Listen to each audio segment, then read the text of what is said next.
小勢、今日は今年売れに売れたアイテムなんじゃないでしょうか。ユニクロのボトムスで新たな名品が生まれたんじゃないか説。そしてすでに愛用されてる方も多いんじゃないかな。そう、それはこちらでーす。タックワイドパンツ。冬も引き続き履けるってことで、私が購入したグレーとブラック、この2色を使って冬の着回しコーデをご紹介していきたいと思います。それでは行ってみましょう。まずは本日の主役、こちらタックワイドパンツのご紹介からいきましょう。まずは細かい部分が見やすいようにグレーを履いてみました。私が購入したのは S サイズ、標準丈で股下が70センチありましたが65センチにカットしてもらい、153センチの私がスニーカーでも合わせられる丈感です。私がこのグレーを購入したのは7月の頭。ただ今現在発売されているものと素材などを含め変更はないようです。素材構成は実はカラーによって若干違いがあるようなんですが、私が持っているグレーとブラックは全く同じ。ポリエステル 66%、レーヨン 28%、ポリウレタン 6% の混合素材です。まず素材のことで言うと、とにかくストレッチ性がめちゃくちゃ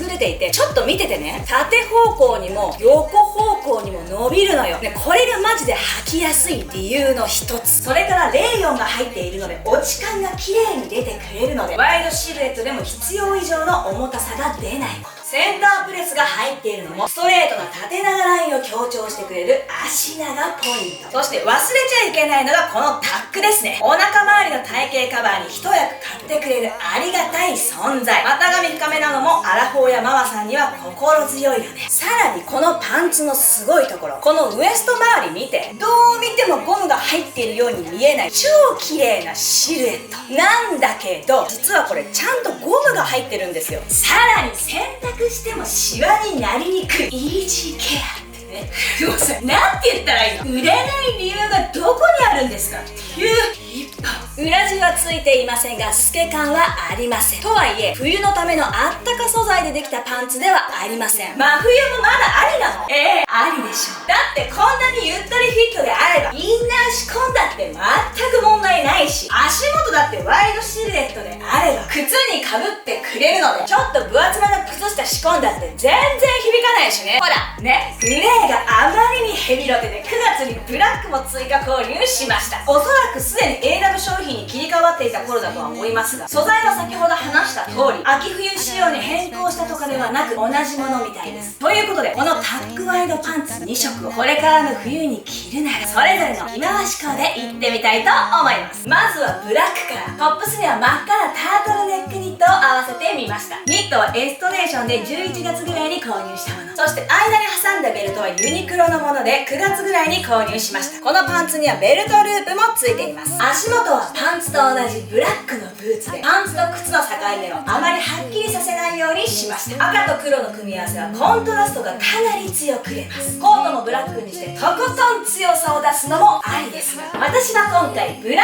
ウンのロングコートを合わせてあえてコントラストを少し和らげる組み合わせを選びます。選んだのはユニクロプラス J で去年の秋冬に購入したカシミヤブレンドノーカラーコートのブラウンです。このニットのように主張の強いカラーを選んだ場合、あとは1色だけでまとめておけば無難と考えがちですが、最後の仕上げにブラウンを足すだけで奥行き感をグッと増すコーディネートに仕上がります。さあグレーに行きましょう。こちらもまずはキレイ色カラーのニットを合わせてみました。先ほどの赤とは対照的な色味の鮮やかなブルーのニットはザラで去年購入したものです。インナーに合わせたのはフィルスさんとのコラボアイテムです。現在も発売中のクールコーンフィンガーホールタートルニット。カラーはオフホワイト、サイズは S サイズを着用しております。グレーは割とどんなカラーでも合わせやすいベーシックカラーですが、ブルー系カラーとの相性は特に抜群です。こちらはベルトはせずにインナーのチラ見せでバランスを取ります。足元もインナーと同じホワイトカラーのコンバースを合わせることでラフな抜け感をプラスしました。そしてアウターに選んだのはネイビーカラー。フラージュで去年購入したロングコートを合わせたいと思います。カジュアルな仕上がりですが、コートで綺麗めなシルエットに仕上げることで力の抜け具合が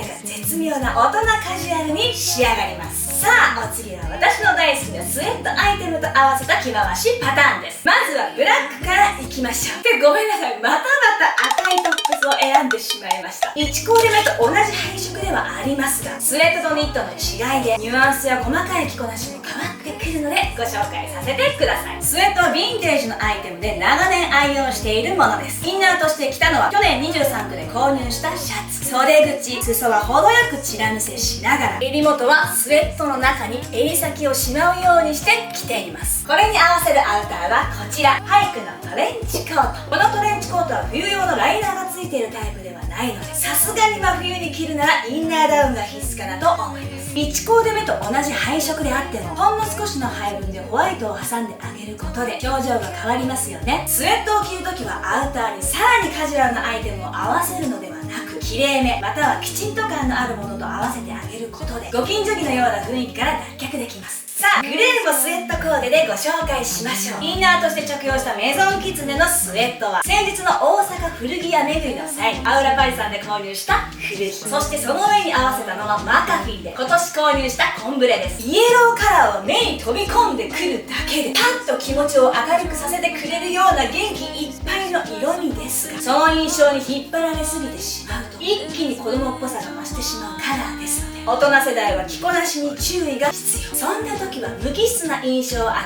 えるグレーとの組み合わせが手っ取り早い。無駄にはつらつすぎる温度感を助長させることもなく、下手に分断もしない、ちょうどいいバランスでコーデをまとめてくれます。スウェットのインナーには私の定番アイテム白 T をチラ見せさせてのっぺり感を払拭します。今回合わせてる白 T はヘインズの S サイズ。そして最後にもう一押し、小物類でカジュアル度のバランスを取るとすれば、ヒールにソックスの対照的な組み合わせはいかがでしょう。まあスニーカーを合わせたくなるところですが、全身で見れば占める面積も大きくなくてもおしゃれ見えの角度をググッと上昇させてくれるのでおすすめです。このジャケットはウール素材を使っているとはいえ、真冬に1枚でアウターとして活躍させられるものではありませんが、こんな風にマフラーを巻いて微調整すれば、まだ今くらいであれば割と日中はいけちゃうかも。さあ、お次は同じアイテムをブラックとグレーそれぞれのタックワイドパンツに合わせる場合の組み合わせの違いをお見せできればなと思います。まずはブラックからお見せします。私の大好きなシャツとタートルネックの組み合わせ。まずはこちらのシャツ、ユニクロで今年の9月ぐらいに購入したコットンストライプシャツ。カラーはネイビー、サイズは S サイズを着用しています。そしてインナーに合わせたのは先日フィブスさんとのコラボアイテムとして発売させていただいたウールコンフィンガーホールタートルニット。カラーはパンツに合わせてブラックをチョイスしました。サイズは S サイズを着用しています。シャツとタートルネックはしっかりタックインをしてベルトを合わせました。トップスをタックインすることでやっぱり足長効果もしっかり出ますし、先ほどもお話しした通りこのパンツこう見えてウエスト全部総ゴムっていうね、マジで優秀すぎんかこの仕立て。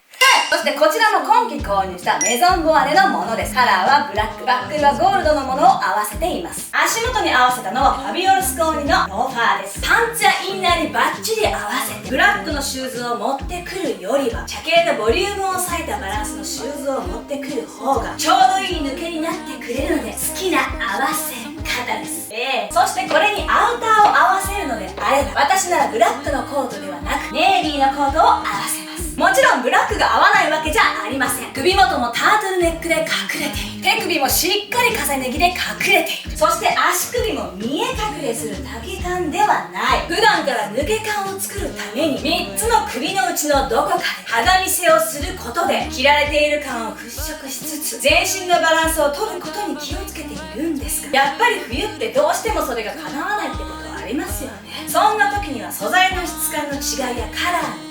違いで軽さが出るポイントを探すんです。それが今回のコーデの場合はコートをブラックではなくネイビーにすること。カラー同士が限りなく近しい間柄なので、それぞれの違いはきちんと視覚的に判別できるのが特徴。ブラックの重厚感よりもネイビーの持つリュクス感で仕上げをする、まさに大人の重ね技術なんじゃないでしょうか。はい、そしてほぼほぼ同じコーデでパンツをグレーに変えてみました。どう？ほぼほぼ同じと言いましたが、パンツ以外にも微妙に変えているアイテムがあって、インナーのタートルネックを先ほどのブラックからネイビー、そしてベルトをユニクロで購入したこちらのイタリアンオイルドレザーベルトにチェンジしたんです。いやいや、なんも変わらんやんってお思いでしょ。よーく見てください。バックルのカラーが先ほどのベルトはゴールド、こちらのユニクロはシルバーカラーなんですね。はい、もちろんグレーのパンツにゴールドカラーのバックルベルトを合わせたらおかしいとかそういうことではありません。ベルト自体のカラーはブラックですので、グレーのパンツに合わせると先ほどのブラックのパンツにブラックのベルトを合わせるよりはベルトしてますよ感がしっかり出ますよね。なのでこのバックルのシルバーとパンツのグレーで同系色を部分的に挟んであげることでなじませる役割があります。コートは先ほどと対照的にショート丈のコートを合わせたいと思います。今季購入したギャルリー B のウールカシミヤダブルフェイス P コート、サイズはフリーサイズ、カラーはネイビーを着用しています。先ほどと同じネイビーカラーのコートではありますが、今回はパンツのグレーカラーを視覚的な面積を広く保ったままの組み合わせにしたかったのでショート丈を合わせてみました。ショート丈のコートの方が小柄さんにはバランスが取りやすいですが、さらに縦長のバランスを強調するための着こなしとして襟の後ろをほんの少し縦気味に、そして上の方だけ少し折り返す、こんな感じの一工夫で着こなしに差が出ますので、鏡の前で髪型や顔周りのバランスを見ながら調整しましょう。さあお次はみんな大好きボーダートップスをブラックグレーそれぞれ合わせるならこんな気分ということで、まずはブラックからトップスに選んだボーダーは今年の10月ぐらいに購入したユニクロのエクストラファインメリノリブタートルネックセーター、サイズは S サイズ、カラーはオフホワイトを選びました。素材は私が苦手とするウール 100%、 さらにタートルネックなもんでね、若干チクチク感は感じつつも1日着られないっていうレベルではないので問題なし。アウターに合わせたのはこちらも今季購入の堺のコンビネーション V ネックカーディガン、そしてさらにこちらを重ねたいと思います。去年ユニクロプラス J で購入したダウンボリュームベスト、カラーはブラック、サイズは S サイズです。冬らしい着膨れしがちなレイヤードスタイルですが、ベストなので肩周りや腕周りの可動の邪魔にはならないし、ダウンのナイロン生地で質感の違いがはっきりと出るレイヤードなので暖かさもありながら重たくなりすぎないかなと思います。ここで足元もブラックでまとめてしまうのは NG。 あえてキャンパス地のコンバース、カラーもイエローで軽さを出すことで遊びと抜け感を出しました。とはいえ上半身にしっかりボリュームが出ますのでアクセサリーは最小限に、私は耳元にピアスをするくらいで抑えます。さあグレーのパンツに合わせるならこんなマルチカラーのボーダーはいかがでしょう。こちらは大阪のアウラパリで購入したソニア・リケーのヴィンテージニット。グレーってパッと見地味な印象もあるカラーですよね。でも逆にカラーとしての主張は強くないので、こんな風に複数のカラーの入ったアイテムのまとめ役としても万能カラーなんです。アウターには数年前に購入したビューティフルピープルのレザージャケットを合わせてみました。そして足元もブラックのコンバースにチェンジしています。決してトレンドにはまるようなコーディネートではありませんが、逆にどの時代に着ていても違和感が生まれるような着こなしでもないので、60代になってもこんなスタイリングができるようなかっこいいおばあちゃんになりたいな。これはただの二宮の野望です。さて最後は冬になるとなぜか着たくなるよね、白ニットということで、それぞれのパンツに冬らしいモコッとボリュームのある白ニットを合わせたスタイリングをご紹介していきます。まずブラックに合わせたのはカーディガンタイプのニット、かなり厚手でボリュームのあるニットですが、前開きなのと着丈が短めなのでワイドパンツと組み合わせても小柄さんでもバランスの取りやすいコーディネートです。インナーには真冬でも結構私は半袖を合わせることも多いので、去年購入したポエトリーミーツダブアイズのロゴ T シャツを合わせてみました。私さ基本暑がりだからさ、厚手のニットの中も長袖って結構苦手なのよ。でももちろんロン T 合わせとかでも全く問題はありません。ベルトには先ほども登場したメゾンボワネのものを合わせています。このバックルのゴールドに合わせてメガネをこちらも今年購入したあやめのビーニーというモデルを合わせてみました。フレームがねゴールドのタイプです。足元は4コーデ目だったかな、その時に出てきたソックスとサンダルの組み合わせにしています。そしてアウターに合わせたのは去年購入したコグザビックスモークのノーカラーコート。ベルトのバックルとメガネのフレームのゴールドを差し色として、あとはとことんホワイトとブラックのみのモノトーンルックでまとめてみました。さてさて、グレーのパンツにはこちらのカウチンを合わせてみました。これはね、今年の大阪古着屋巡りの時じゃなくて、多分ね、5年ぐらい前だったかな。その時も仕事で大阪に行った時だったはず。合間に古着屋巡りしてたんですよ。で、どこだったかな、ちょっと購入したお店は忘れてしまったんですが、マネージャーのコッシーにね、例のあれですよ、あれ、あんたこれ可愛い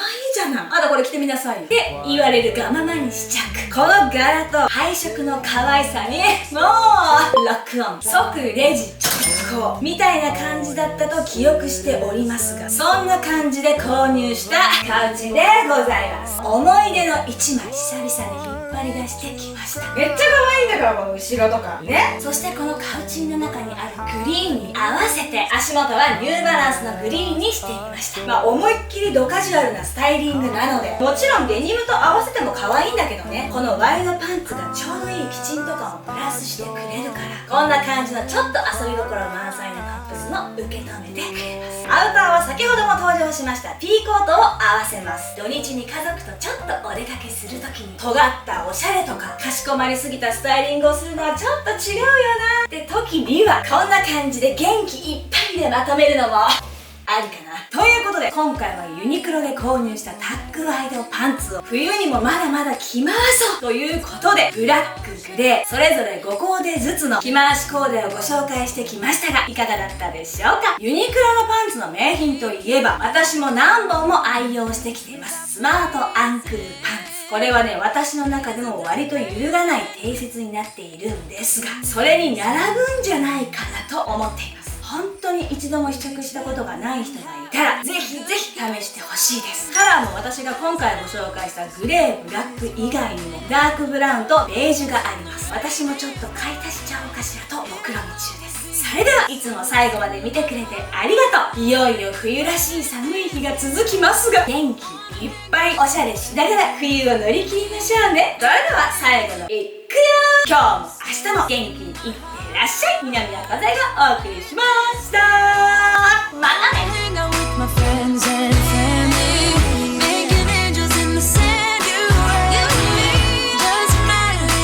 Christmas in my